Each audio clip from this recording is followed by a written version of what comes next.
So you've received a statutory demand. What should you do next? Now, I see that as a fork in the road at this point. Either you owe the money or you don't owe the money. If you don't owe the money, you need to be proactively communicating. You need to be writing to the creditor. You need to be outlining the dispute. Maybe there was poor workmanship. Maybe there is counterclaims that you have, but get that in writing and ask them to withdraw the statutory demand immediately, because there is a statutory process that follows from that. And if you don't do this, they're going to be entitled to go to the High Court and seek the liquidation of your company. If you do owe the money, my advice is actually quite similar. Be proactive and communicate. And, you haven't paid for a reason. Maybe you can't pay. Maybe you need more time to pay. Now, the creditor is taking this action probably because you've had your head in the sand and they don't have any certainty on what or when they're going to get paid.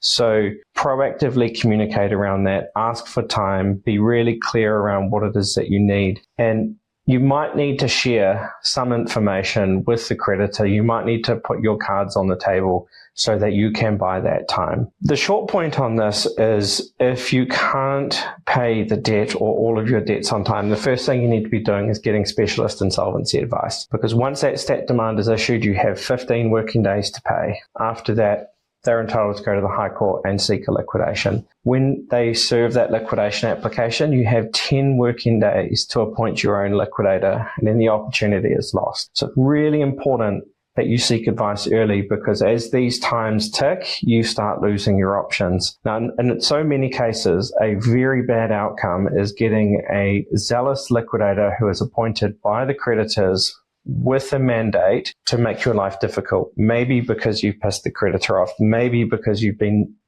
incognito, and they're doing things out of a principle. So the quicker you get advice, the sooner you're going to understand your options, and those options actually might be more substantial than if you wait. So 2 real takeaways if you receive a statutory demand: proactively communicate and get advice.